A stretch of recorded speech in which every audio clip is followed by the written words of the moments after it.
Thank you all so much for joining us this afternoon or wherever you happen to be. Whether you're viewing this live or viewing the recording, we are so happy to have you here. My name is Nicole Ryle, and I am the Director of Development and Public Programs here at CIHS. And CIHS Enlighten is bringing you this presentation today. We are the Public Programs Division of CIHS, offering continuing education and certificate programs and informational programs like the one today. So thank you again for being here. And I just wanted to give a brief introduction of our speakers today. So with us today is Anne-Marie Cushing. She is one of our very valued board members at the California Institute for Human Science. And for over 30 years, she has served as a visionary architect, educator, fundraiser, and advocate for health reform. She's been a program and health advisor for several national and international organizations and clinics, and a speaker in wellness and scientific communities in integrative and holistic medicine. As a board member also for Voice of Hope, she provides leadership and strategic envisioning of national health reform.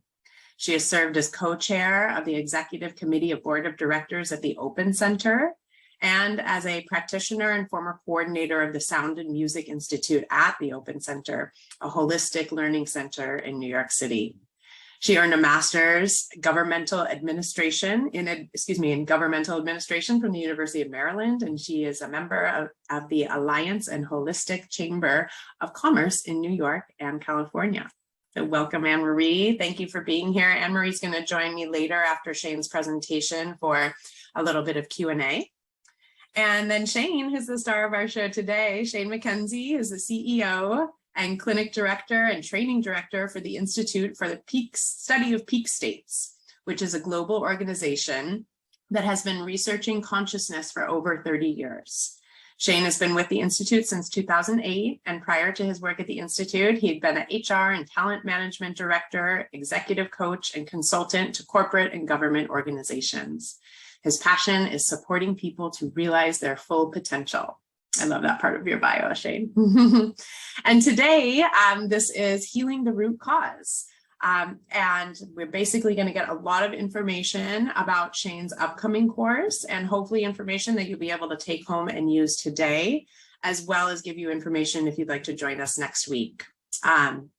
In this healing series, trauma healing series, you will learn 3 different types of trauma, the biology of these types of trauma, and simple and effective healing techniques for healing each of these types of trauma. The sessions are going to include theory, visual summaries, demonstration, practice, Q&A sessions, and a training manual to fully integrate the learning the different trauma healing techniques and the various issues that they can help permanently resolve. So really interesting content here, and I'm so excited to dive in. And just a quick note that we will have time for Q&A in the audience after or towards the end of the program. So if you are interested in asking a question or typing a question, just jot it down throughout the program, and then we'll open up Q&A towards the end. All right. So without further ado, I will turn it over to Shayne, and he's gonna enlighten us all as part of CIHS Enlighten, huh? Thanks, Shayne. Thank you so much, Nicole. Really appreciate that introduction. Well, welcome everyone. It's great to have the interest in this particular training series that we're looking to start next week, and looking forward to answering your questions after I've done a little bit of a presentation to give you a bit of a feel as to what this work is all about. So let me put a short presentation. Let me share that.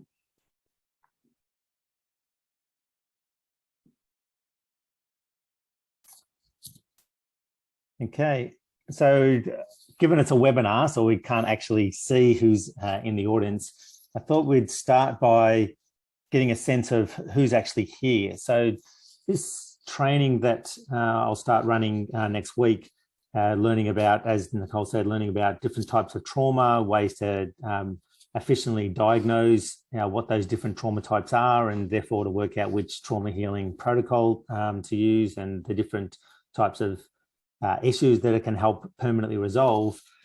There's usually 2 large groups that might be interested in doing this kind of work. For some people, it's from a personal development perspective. So they're actually looking to, they're on a personal journey, and they want to understand how they can improve from themselves. For others, it's their health professional. So they're actually looking to improve their skill set. And so I've trained naturopathic doctors, psychologists, counsellors, and a range of other therapists that have attended the training. So I'd be interested if you wanted to type into the chat, where are you at the moment, where you're calling in from, and which of those areas are you more interested in finding out about, healing the root cause of issues from a personal development perspective, or is it that you're a health professional and you're actually looking to improve your skill set to improve your ability to help your clients? So I've got the webinar chat open, which is why I came out of the presentation. I couldn't see it in presentation mode. So keen to quickly put into the chat, where you're calling in from. So as Nicole said, I'm actually, you can tell from the accent that I'm not from the same country as you. So I am Australian, and at the moment I actually am in, the chat's disabled. Nicole, if you're able to address that, that would be great. I'll move on with the presentation then. Okay, I will work on that. I'm sorry about that. That's okay. Right, yeah. So let me get the presentation back up again.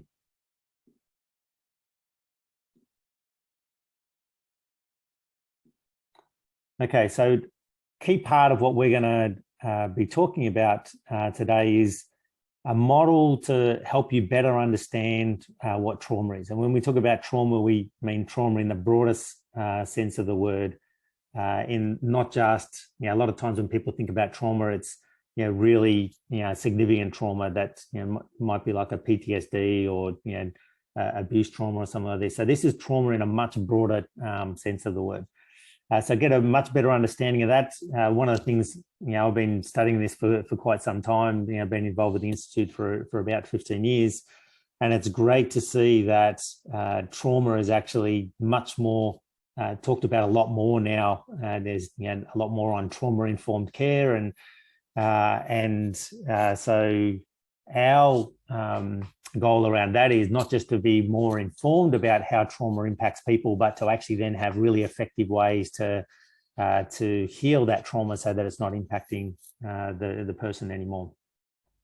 So just quickly, what I'm actually going to go through in this short presentation. So I'll give you a little bit of background on our institute and the founder, just so you get a bit of context as to where this comes from, because it is a different paradigm to a lot of other therapies. I'll give a little bit of description of what trauma is in our model, and the three different types of trauma, which we would go into in a lot more detail in the course that actually starts next week. But I'll give you a bit of an overview of that and the different types of issues that can be resolved once you understand what those different trauma types are, and therefore what trauma healing protocol to use. I'll touch a little bit around specifically some of the client examples, and then I'll go into a little bit around how this model actually works. A couple of the key paradigms that are underpin this model, and therefore how this approach actually works. And then I'll have, Nicole gave a very high-level view of what the course is actually going to include. I'll go into a little bit more detail around what the agenda is. It's over 6 days, and what's going to be covered in each of those classes. And then, as she said, there's a panel discussion between the three of us, and then an opportunity for you to ask questions as well. So let me start with the organisation that I work for, the Institute for the Study of Peak States. So this is a worldwide research, teaching and clinical treatment organisation. The primary thing that the organisation focuses on is research. So the founder, Dr. Grant McFedridge, is very much interested in research, and that's his primary role now. He's now the research director, and a lot of it's been trying to figure out how can we improve the health of humanity. So that our core purpose is around finding new ways to do that. So there has been a lot of breakthroughs that he's made to help us really understand what's actually going on that's causing the issues that we might have, and how do we go about actually healing those issues. So a big focus on studying certainly the psychology of consciousness is how it started out, but as he tried to get a better understanding around the psychology of consciousness, figured out that there's it's a biological model that we actually use. So there's a lot about the biology of consciousness now in the training that we do, and the model that our therapists use. So the founder, Dr. Grant McFedridge, so he's a Canadian, did his engineering degree at Stanford University. So before he founded the Institute, he had a very successful engineering career. He also taught at engineering at university as well. But he had a peak state of consciousness that Native Americans call beauty way, or walking in beauty, which was an amazing state to be in. A number of his family members were in this state as well. So it kind of seemed a little bit normal to him, but he did notice that most people kind of didn't seem to respond to life in the same way that he did. He very rarely was ever triggered by what was actually occurring in life, and just kind of saw the beauty in everything that was happening in life. So amazing state to be in. And then at around 30, when he got divorced, going through the trauma of that, there's a few things that might have contributed. He wasn't exactly sure what the trigger was, but he lost this state.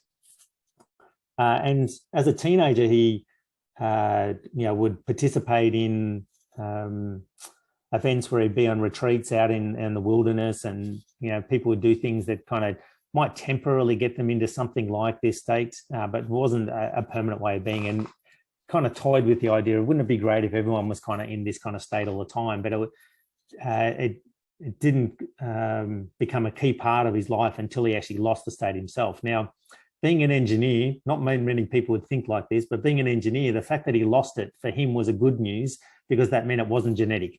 It meant it must be something that you could actually figure out how to achieve, because if it was genetic, it wouldn't change. So this was good news for him. So that kind of started his journey to figure out peak states of consciousness. And so then, as he was researching that and trying to understand peak states of consciousness, the things that he discovered around consciousness led him to trauma healing, because a lot of what he discovered was it was actually prenatal trauma that was blocking us from having peak states of consciousness that we're actually meant to have, that are meant to be our natural birthright.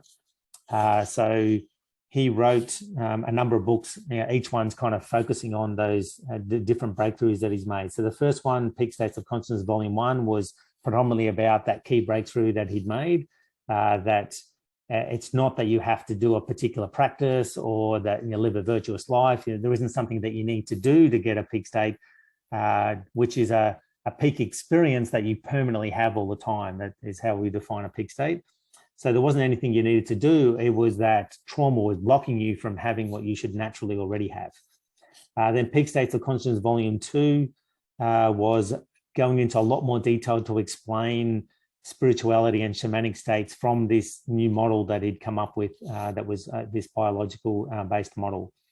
One of the first books that he did that was more in getting into different therapy techniques was the Basic Wholehearted Healing Manual. So this is the regression technique that the research team at the Institute uses to do a lot of research, particularly around the prenatal traumas that are contributing to different issues that we're trying to resolve.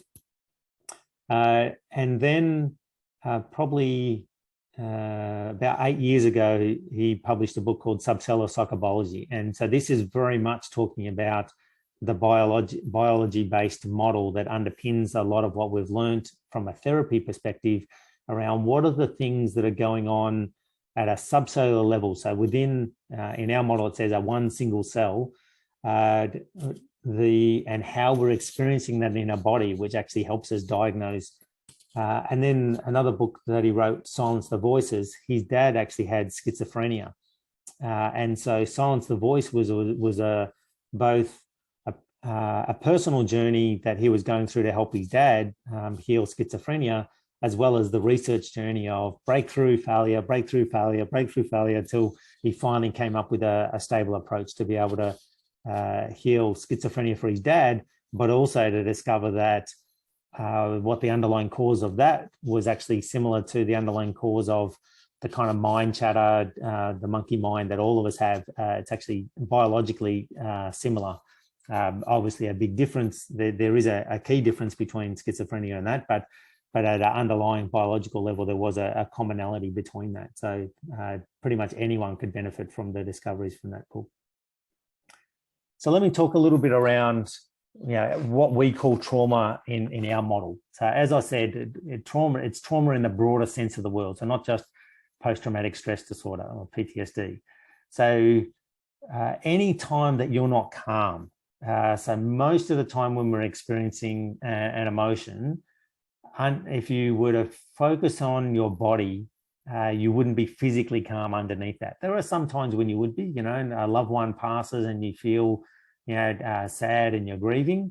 It is, that could be just a natural emotional reaction to that. Mind you, most of the time, it ends up being a combination of that natural grieving feeling, as well as some trauma that feels similar to that also getting triggered, particularly for someone who seems to be completely overwhelmed by the grief. That's quite often a trauma reaction in addition to the natural emotional reaction that we're having to an event like that in our life. And so this broader sense of it can be any kind of upset that you've occurred, really minor things to really severe things. Anytime where you feel stuck in your life, you don't seem to be able to move forward in relationships, in work, in finances, any kind of area where you feel stuck, there's going to be trauma behind that. Any limiting beliefs that you have about yourself, about how the world works, that's all trauma-based as well. And one of the things that's probably different to most kind of therapies that might have trauma, either trauma-informed or trauma healing as part of their therapy, is that this also works on physical injuries as well. And I'll actually talk about a specific client to give you an example of that. Two of the things that we discovered when we were researching trauma in more detail is anytime you go back to a trauma moment, for those that are able to have the kind of inner vision to be able to really clearly see what was happening in that trauma moment that they go back to, they experience that as an out-of-body experience. So it's like you go back and you're like in you're seeing yourself, your whole body. You're actually looking at that trauma moment from an out-of-body experience. And that happens with every trauma moment that you go back to. So that was a key kind of distinction around how we define trauma, along with kind of not feeling physically calm underneath.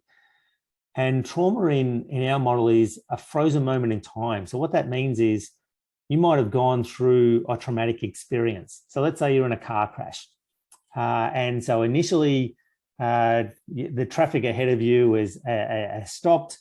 And so there's a single frozen moment in time where you realize that you're going to have an accident. So that frozen moment in time is a trauma moment. And then you actually have the physical contact.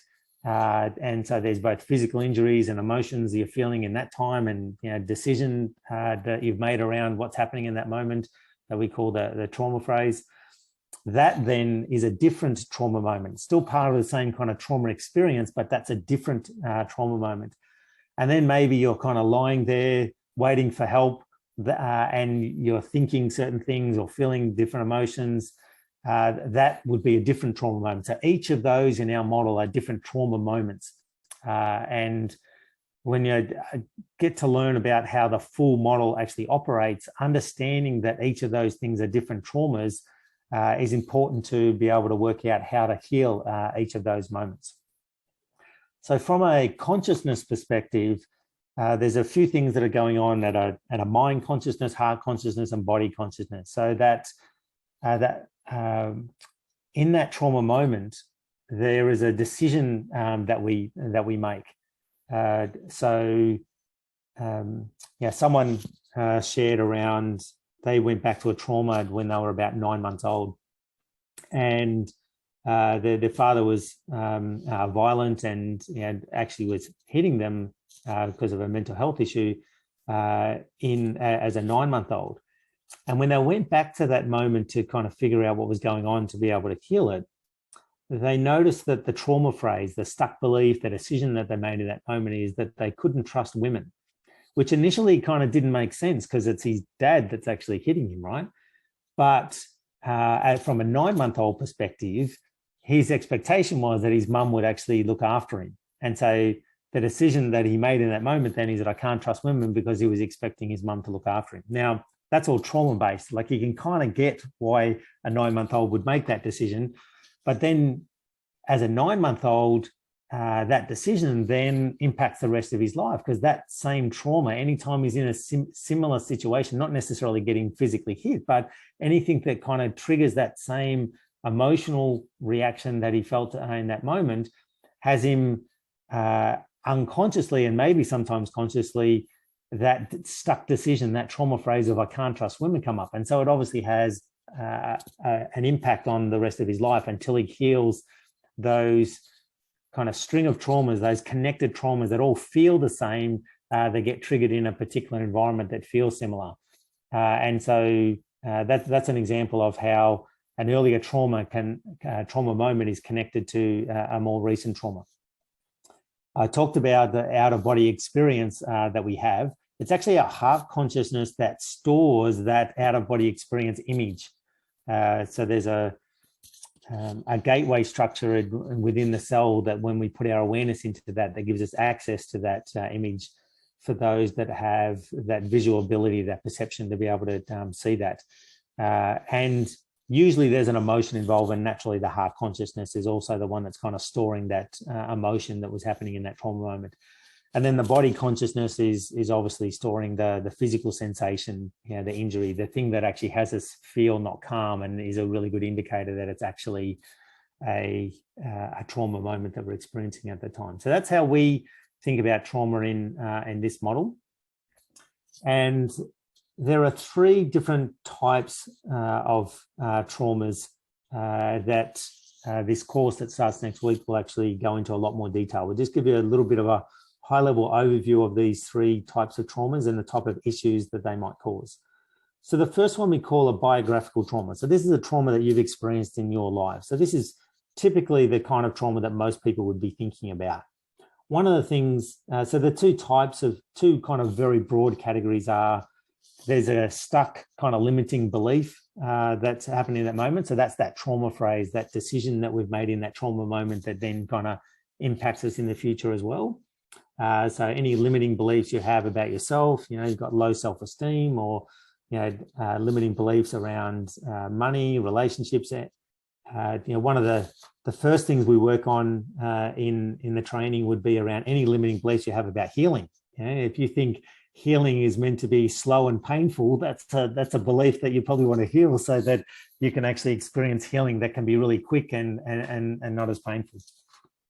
And then any kind of triggered emotion, you are getting upset around interacting with a particular person or particular experiences that come up with. So those kind of triggered emotions, biographical trauma is an important thing to quite often with the root cause of those triggered emotions. And one of the things that's unique in our model around this is that our experience is that these biographical traumas originally started from a prenatal trauma. So there's a trauma that feels the same. It has the same symptoms, the same emotions, the same physical sensations, the same trauma phrase, that stuck belief or decision, that something happened prenatally. So either at birth, when you're in the womb, or maybe even before you're conceived, that kind of sets up those biographical traumas that impact us later in life. The next type of trauma is a generational trauma. So trauma that you've inherited from your parents, and so these generational traumas might actually be just a couple of generationals, or it can be really, really long generationals. So I mentioned chronic pains. One of the things you can hear with this, an example of chronic pain that I've helped people with would be working with women around PMS. And when I've worked with some clients, maybe only about a third of people actually have kind of this good visual perception of being able to see what was happening in this trauma moment. So not only seeing it from a biographical trauma when they regress back to that moment, but also being able to see what their ancestors were experiencing when they go through the regression technique. And one of the women I was working with to help her eliminate her PMS symptoms, she was going back to these medieval days and, pretty horrific stuff that was happening to her ancestors. And she was able to kind of visually see this. And we got to the point where within a couple of sessions, we were able to permanently eliminate her PMS symptoms that she'd been experiencing probably for about a decade. There are some similarities around how biographical trauma and generational trauma might feel. So there's obviously also a limiting belief that you might have that could be due to generational traumas. One of the things that feels a little bit different with generational trauma is they feel very personal. It's kind of like, this is how I've been my whole life, and like you're fundamentally flawed in some ways. So generational traumas are really, really important to be able to heal. Now, this is one of the areas where there's probably quite a bit of alignment now with conventional research and our research around generational trauma. So epigenetics is something that's now talked about, been researched, and there's plenty of research that demonstrates that grandparents have experienced some trauma, and the offspring of their offspring have the same trauma symptoms without actually experiencing the same trauma. So there's alignment here around conventional research and psychology and what we've discovered in our work as well. And then there's a third type of trauma that we call body associations. So this is the body consciousness making associations based on its desire to kind of help us survive, but quite often it ends up being things that are not all that functional. So one of the things that it does is it can be a resistance to trauma. So the body might actually experience that there's some kind of emotions because of something that's happened while they're in the womb. There's some emotions that you feel like you want to hold on to them. You need them for your survival because, mum felt that way and that made you feel safe. So now, because mum felt sad, that particular flavor, that tone of sadness makes you feel safe. And so if you try to heal that sadness, the body conscious is going, no, I don't want to get rid of that. That makes me feel safe. So you need to use this body association technique to eliminate, remove that illogical association that the body consciousness has made, so that then you can kind of move on with the trauma healing. Linked to the research breakthroughs that Grant made around schizophrenia, and like I said, that some of the findings around that applied to most of us. The monkey mind, the inner critic, the excessive thoughts or voices that we might have. We usually use things like meditation as a way to try and manage that. With the findings that we come up with, we're actually able to permanently eliminate that altogether.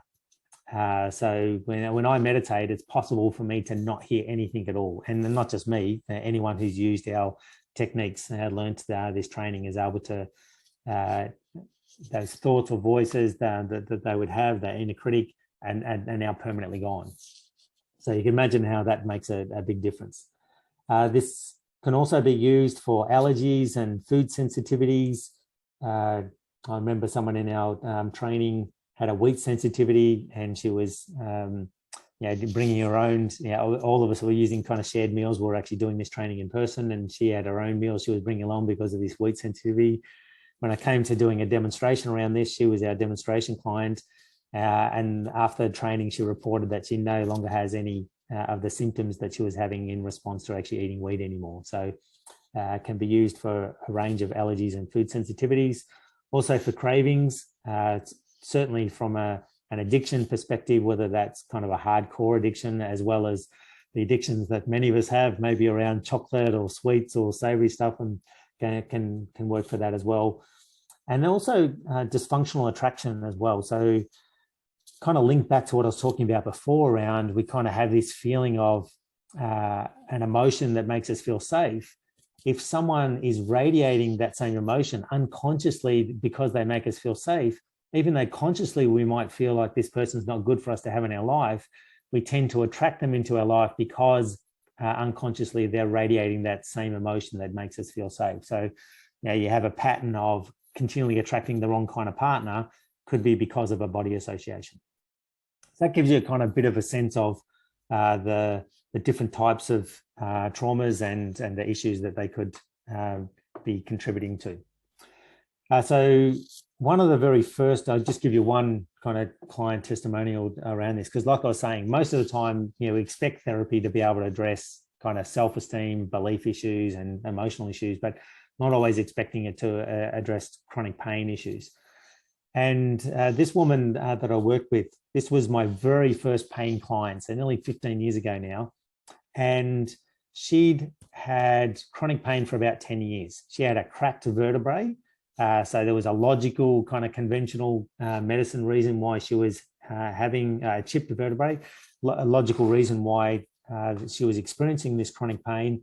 But I still felt like there was a good chance that I might be able to help her. So I worked with her, and the first thing we worked on was a biographical trauma. So we regressed back to when this all started, and it was an emotional upset, an argument with someone, and something fell on her that actually caused the chipped vertebrae. So we did some healing around that, and that improved things. It didn't eliminate it altogether. We then did a number of generational traumas, and she healed a couple of generational traumas, and we got it down to just a tiny little bit left. And I remember her talking about, she was one of the people who could clearly see what her ancestors were experiencing. And this last little bit of chronic pain that we got rid of in this last generational we healed, she said she could see this tribal person who had a spear in their back. And then when we healed that generational trauma, that last little bit of chronic pain disappeared. Now, in all the work that we do, we're looking for getting to the root cause and having a permanent solution for our clients. And so we always do, once we've look like we've resolved the issue for the client, we always do a couple of follow-up sessions with them. So I did the follow-up sessions. So for a few weeks, she's been pain-free. But because she was my first client, I followed up months later, even a year later, and she was still pain-free after that work. So I was really pleased with that outcome. So like I was saying, our model is a biological-based model. Grant, with his engineering mindset, when he did his PhD in psychology, wasn't all that satisfied with the fact that the models in psychology, there was no holistic model. Everyone had kind of a model that explained kind of part of what was going on, but kind of ignored stuff that didn't fit into their model. So he, with his engineering mindset, wanted to have a holistic model. Now, he didn't know that it was going to become a biology-based model, but this biology-based model is now a holistic model. It's able to explain all the different types of psychological issues, as well as spiritual and shamanic experiences. And a key discovery was that our consciousness resides in one single cell that Grant is called the primary cell. And part of and so any trauma that we've had is stored in this one single cell. All the information around that, the emotion, physical sensations, the stuck beliefs, and other issues that impact our health from the broader sense of the word, is stored in this primary cell. And so then the way that this works is the past trauma. So on the first picture here this is a biographical trauma. And it's showing a range of different traumas that are linked. They've got the same symptoms, the same emotions, physical sensations, and stuck beliefs. So there's an argument as an adult, there's an accident as a child, something that might have happened in the womb, and then maybe something that's happened even before we were conceived. So maybe something related to the egg or the sperm. They're all got the same symptoms. And so you need to heal that entire biological string of traumas for it to be permanently released from that primary cell, and therefore you're no longer impacted by the issue that trauma was contributing to. Or it could be a generational trauma, which is what the second picture is all about, and the information around those ancestral traumas is being stored in a structure in the primary cell as well. So that past information is being stored in the cell, but we experience it in the present. That information's in the present in our primary cell. The way we're able to use that information to both diagnose and then work out what healing protocol to use is that information in that one single cell is then superimposed over our physical body or even around our body that we call transpersonal biology. So those emotions and physical sensations that are in those structures in the cell, we actually feel them in the body. And depending on whether we feel them kind of in the body, throughout the whole body, and what the shape of them is, or we've got ways to kind of very clearly identify, is that a generational trauma? Those symptoms that we feel that are being superimposed onto our physical body allows us to work out what type of trauma that is, and therefore, how to actually heal it permanently. So that kind of gives you, I think, a bit of the history, a little bit of the different paradigm where we're coming from, and the different trauma types, and just very little bit of touching on how this approach works. So how we're actually going to deliver that information in a lot more detail in this trauma healing training series. So there's 6 2.5-hour classes, and the first couple are going very much into in a lot more detail around the theory behind this model. What's the paradigms, the biology of consciousness, going in more detail around what is trauma, and then the biology of trauma. So I've very quickly shown you some pictures, but kind of explaining in a lot more detail what that is and how that feels in the body when you're experiencing that, and going into more detail around those 3 different types of traumas. Then the classes 3 to 6 are learning specifically how to diagnose and heal those different types of traumas and the different issues that those traumas contribute towards. And when we get to that part of the training, it's very hands-on. So Nicole talked about how it's a very holistic learning experience. So obviously, and like in a lot of training, there's obviously verbal information that's coming across, and there's stuff to read. But then, I'll have colorful flip charts to kind of summarize the key points around each of those. I do a demonstration with one of the students in the class, so you actually get to see an experienced therapist, how they go about diagnosing and healing the issue with this approach. And then you'll actually get quite a bit of practice time within the training, but then ideally also between the classes as well. So, which is the most helpful way to really integrate the learning, is getting to personally experience it for yourself. It's the best way to be able to see whether this approach works and to be able to retain that information. So we go through biographical trauma in the 3rd class, as well as something we call positive trauma, which is a trauma that's got a positive emotion to it. So you feel really excited, and so it sounds like it's a positive thing, but in fact, you're not physically calm underneath. So that's a positive trauma. We'll give you our perspective around how we heal dreams, which is very different to how people might normally address kind of dreams, which is normally about interpreting the content, whereas ours is very much around healing the emotions that come up in the dream. Generational traumas, and how to 3 different ways to diagnose them, a couple of different ways to heal them. Talk about the theory of body association, the biology of that, what the technique is. And then the 5th class is very much all of a wide variety of different issues that can be addressed with that body association technique. And then the last one, kind of a bit of our perspective around when a client's not healing, why that might be the case, and why it's really important for us as therapists to be on our own personal healing journey. And this is one of the things I asked a question at the start. I'm not sure, I didn't get a chance to check the chat around where people are from, and whether it was more from a personal healing or from a health professional perspective. But even for those that are coming as a therapist wanting to learn new skills, because you are practicing these healing techniques, you're actually going to go through a personal healing process as you're practicing the skills. And then I'll talk a little bit about what we call subcellular psychobiology. So this is this biological model that explains not only trauma, but also other structural issues, and when a simple trauma approach that you're learning in this course may not work. So for example, there's a mechanism where we can actually copy someone else's trauma symptoms. And so I teach how to diagnose that and how to heal those type of things, which are also reasonably common.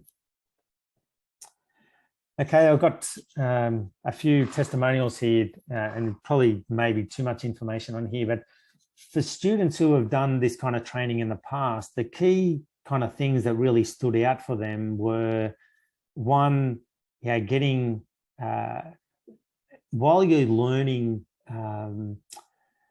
very simple but highly effective trauma healing techniques, the model that you're learning is the real key distinction that you're getting out of these trainings. So being able to clearly and concisely explain why we're having these different types of traumas, some people really appreciate that kind of better understanding around what's happening from a trauma perspective, which then helps you understand why, with other trauma healing techniques that can be really effective, why they might work a lot of the times, but when they don't work, why it is that maybe that they're not working. And so getting that understanding, not just about why this model works, but why other therapy approaches, why they work sometimes and why they may not work other times. Other things that people really appreciated was just how quickly things can actually be resolved using this approach. So literally, sometimes people shared in a couple of minutes some stuff that they've been dealing with for quite some time had completely disappeared. So those are some of the key things that some of the students of my trainings have gone through. So that's what I wanted to kind of cover, to give us some good information for us to now have a panel discussion and to be able to answer some of your questions. So, Nicole. Thank you so much, Shayne. That was such a great taste of what's to come. And I think you piqued my interest, of course, and hopefully some in the audience as well. So, Anne-Marie, would you like to start with a few questions for Shayne? Well, he sure, I think, covered so much, in his presentation, but I just loved, the breakout of the prenatal, the generational, and the body, aspects of association. And what I really found very interesting is that, you mentioned, Shayne, that we sometimes have resistance to trauma healing because we like to stay in that state of sadness. We want to stay comfortable. We want to be involved in something that we know better, even if it's not healthy for us. And I think that's certainly with addiction cases on many levels, or abusive cases. It's something familiar. And then people go into that with other dynamics and generational aspects. They continue the process. They continue generational aspects. Exactly. So, you did speak certainly with the testimonials as well. I loved also the primary cell focus, where our consciousness lies on many levels, which I think is very interesting. But how is this really different than talk therapy? Because they say that the standard trauma healing process it really works about 70% of the time or so. But what is it that, how is this real approach different than talk therapy, since we've all been used to, the cognitive behavioral therapy, and it's kind of took its wave back, in the 80s, 90s or whatever, and it moved in and it sort of took over psychology. So give us a sort of an idea about how that looks between the therapy, this approach versus the other approaches, the more traditional approaches. Yeah, and so there's lots of benefits, obviously, from doing talk therapy, that cognitive approach.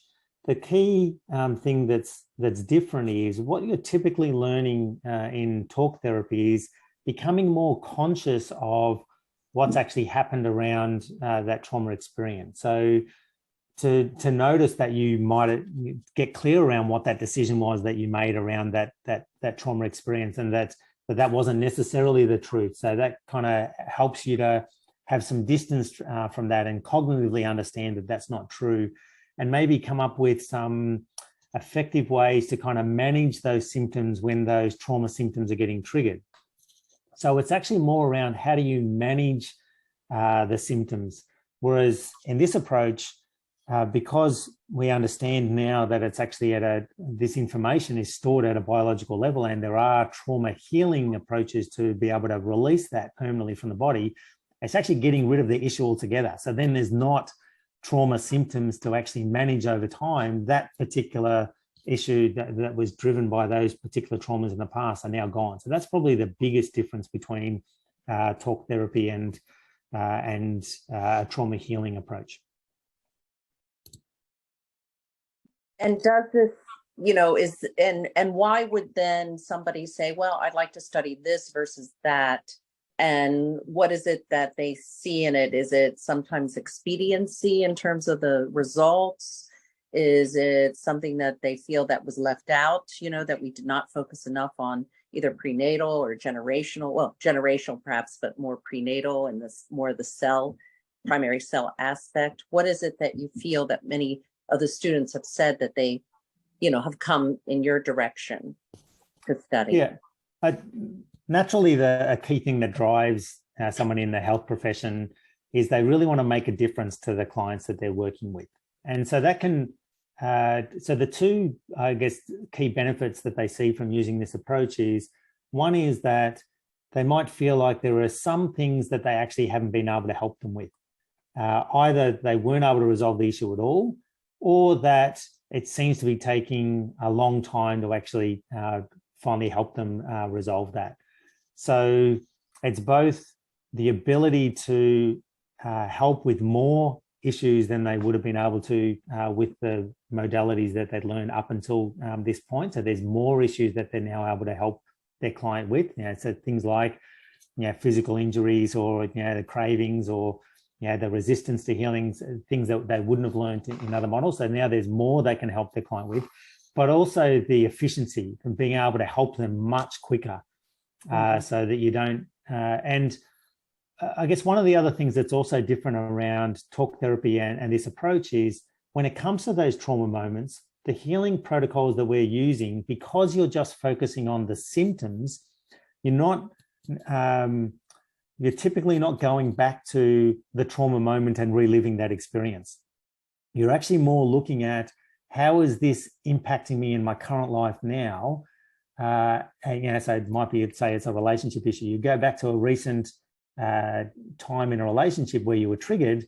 How did you feel in your body in that moment? Now, how you were feeling in that moment might have been due to some abuse trauma in the past, but you don't have to go back to the abuse trauma to address it. You can actually use these healing techniques just on the symptoms of a recent trigger that you've had, and then eliminate not only that recent trauma experience, but because that was connected to a past abuse trauma, that trauma information is also released as well. So that's also a difference in this approach.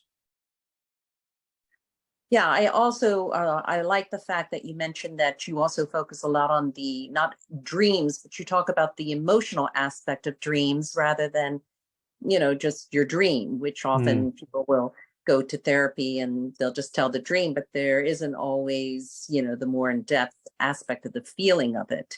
And I guess, well, with dream interpretation, often it's about the feeling behind it. But so what is the experience for the student when they come in and work with all of you?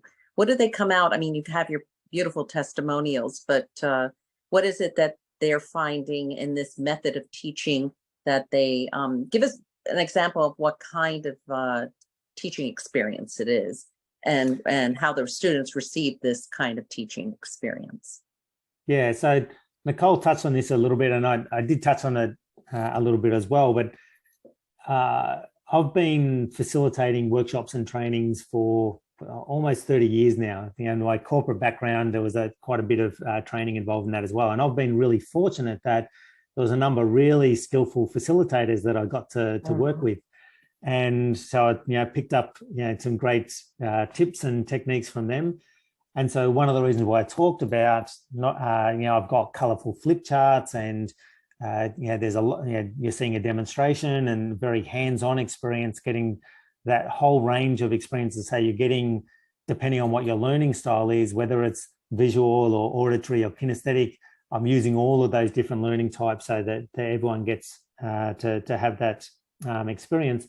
And one of the tips that I've also picked up from those facilitators is, there was some research around how do you improve memory recall for new information that you've learned. And so I use that technique as well, which is a particular way to review material to get it into both short, medium, and long-term memory. So we use that as well. So I pull out all the tricks that I've learned along the way to make it a full learning experience and maximize retaining the information.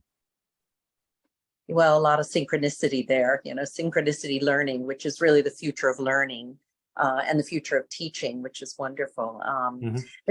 Nicole, would you like to chime in or shall we have some of the audience ask some questions, or maybe they have something on the chat? Yes, definitely. I just popped in the chat the link to more information and registration. And also we would like to offer $100 off for all of you in attendance today. So that link that I just shared reflects that. And just a reminder, this course begins on Tuesday of next week and runs for the next 6 weeks. So it'll go from March 21st to April 25th on Tuesday night.